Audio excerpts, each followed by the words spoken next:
તો આ મામલે 3 આરોપીઓને સ્થાનિક અદાલતમાં રજૂ કરવામાં આવ્યા હતા। યુવરાજસિંહ સોલંકી, નીતિન જૈન અને રાહુલ રાઠોડ માટે પોલીસે પૂછપરછ માટે 14 દિવસના રિમાન્ડની માંગણી પણ કરી હતી।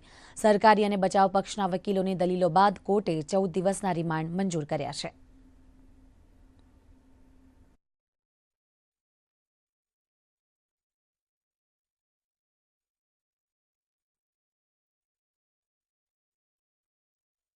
પોલીસે 14 દિવસના વિશેષ તપાસ માટે પોલીસ કસ્ટડીની માંગણી સાથે આજરોજ 3 આરોપીઓને એફઆઈઆરમાં દર્શાવેલ 6 નામો પૈકીના 2 અને એક જે એફઆઈઆરમાં નામ નથી એવા નીતિન નામના આરોપીને 14 દિવસના પોલીસ કસ્ટડીના રિમાન્ડની માંગણી સાથે અદાલત સમક્ષ આજે તમામ પક્ષકારોએ વિસ્તૃતપણે દલીલો કરેલી હતી।